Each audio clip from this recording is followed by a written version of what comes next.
Hello, my name is Tamara Prather Mace, and I'm going to talk to you today about two different tests, the manometry and the pH probe test. Excuse me if I swallow a lot and if I look down or away, because I'm trying to get you all the information that I can about these tests and tell you what I experienced. But first I want to tell you a little bit about myself. I am 38 years old. I have had acid reflux for several years. I've been treated with Carafate. It really didn't do anything for the acid reflux. Within the last 2 years, I've had a lot of digestive problems. About a year ago, I started having a lot of unexplained chest pain and also a lot of unexplained vomiting. I'm currently on 2 nausea medications. I take Phenergan and Zofran, and I'm also on 2 acid medications. I take 40 milligrams of Protonics twice a day, and I take 300 milligrams of Zantac a day. So now I want to tell you about these tests. I had to go to Cleveland Clinic today and have a manometry test, which is also called a swallowing test. These tests, to me, and probably everybody else that's had them done, I would say, that has really bad gag reflexes, would say the same. They are not fun at all. But what happens when you walk in, you go in and you sit down on a bed with your feet over the edge of the bed, and you're facing your GI nurse. Mine was a female, so if I say she, it's because I had one today. But yours could be a male, so I'm just going to try to keep it GI nurse or just nurse. But if I slip up and say she, it's because I had a woman today.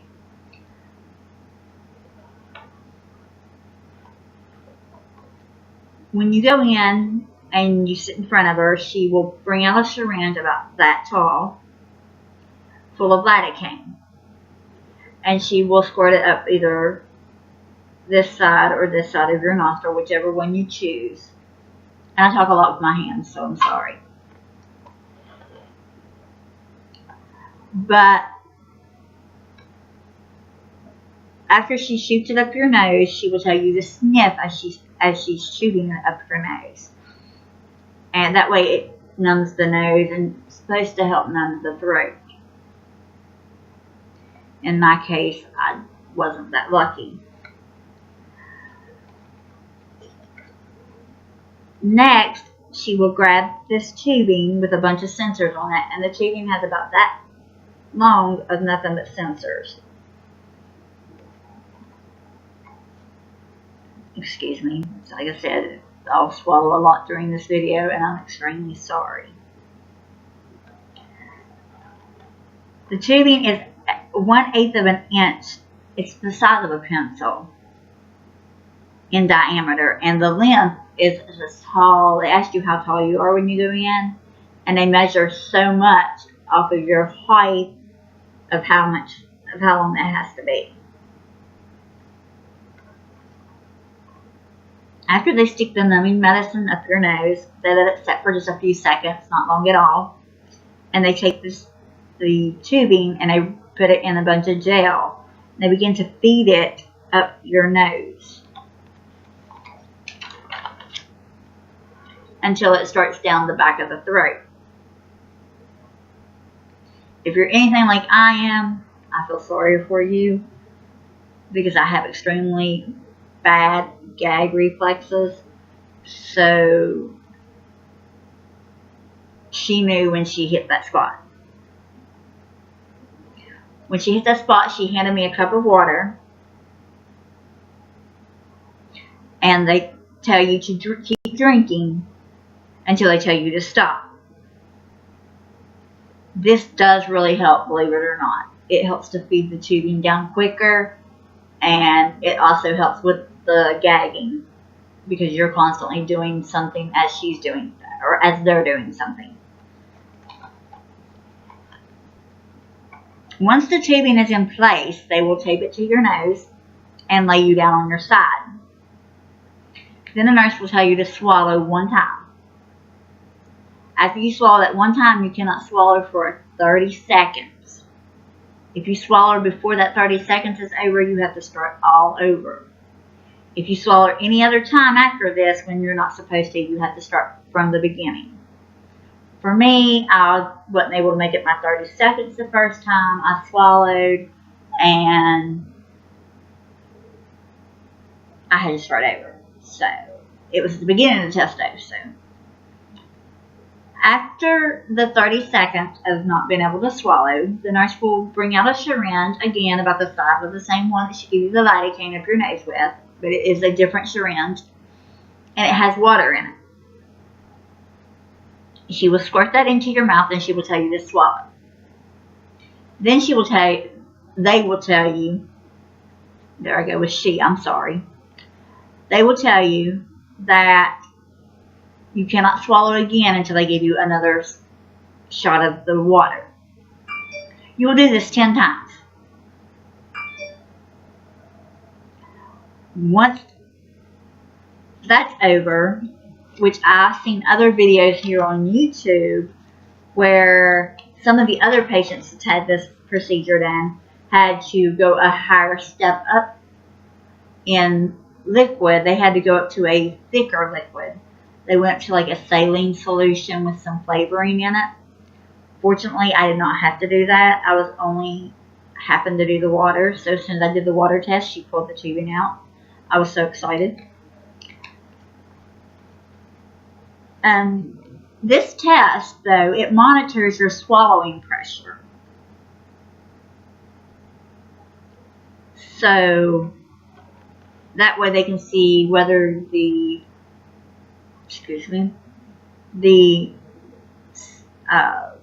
esophageal sphincter is working right or not.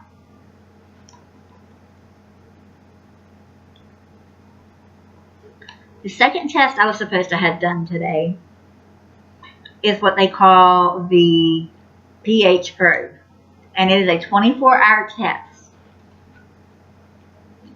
And this test tells you how much pH is in the acid coming in the esophagus. And the tubing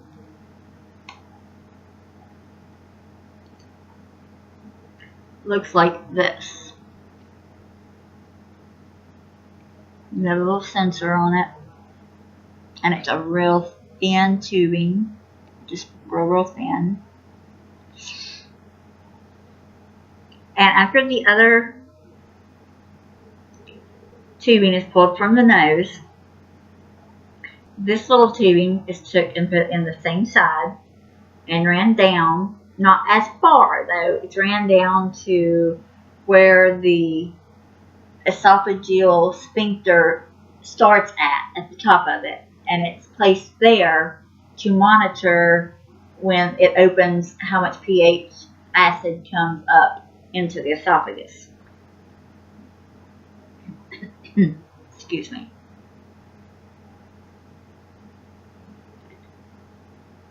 Now this tubing is way smaller than the other tubing that goes down first.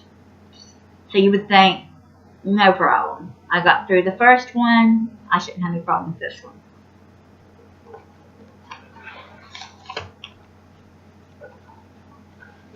When they place the tubing in, it'll go in,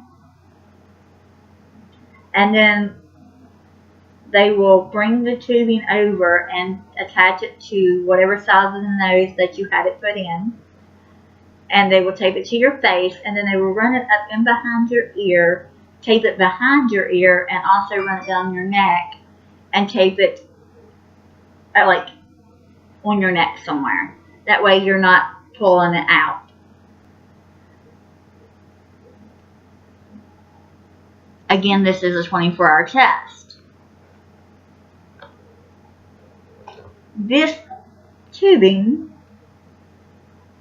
is ran into this jizza trapper. I want to get a really good picture of it so you can see it really, really well. On this DigiTrapper, you see you have the time time here, the date there, and down here this little number right there is the pH balance, and it constantly monitors what that balance is. Now, you see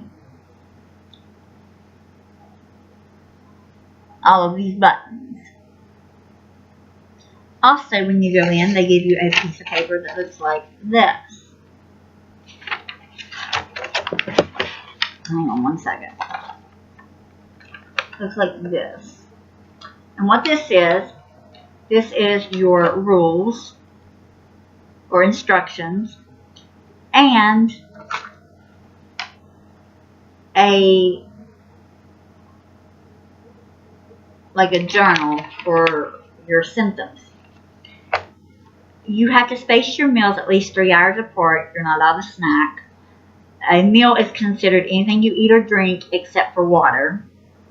You're not allowed to have no acid fruit juices. They don't want you to have no sticky foods. You cannot get this box wet. But I did see on here where another woman did do this test, and she did take a shower. What she said you do is you look where this wire is plugged in at. It says right here. Let me see if I can get over where you can see it. It says,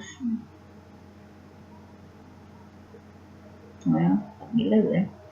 pH.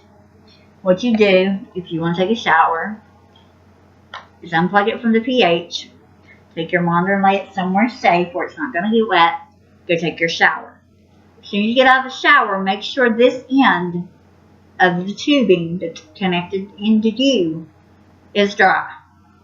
As soon as you get out, you dry this, you plug it right back into the pH hole, just as it was plugged in before, just like that.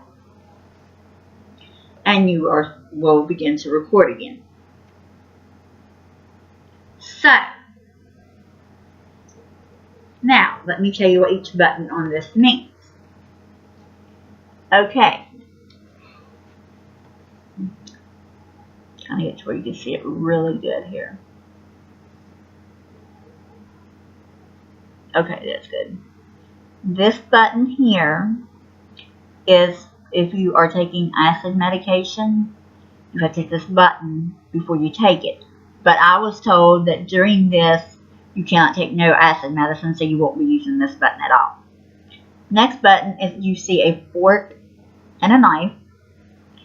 And every time you eat or drink, you have to hit this button.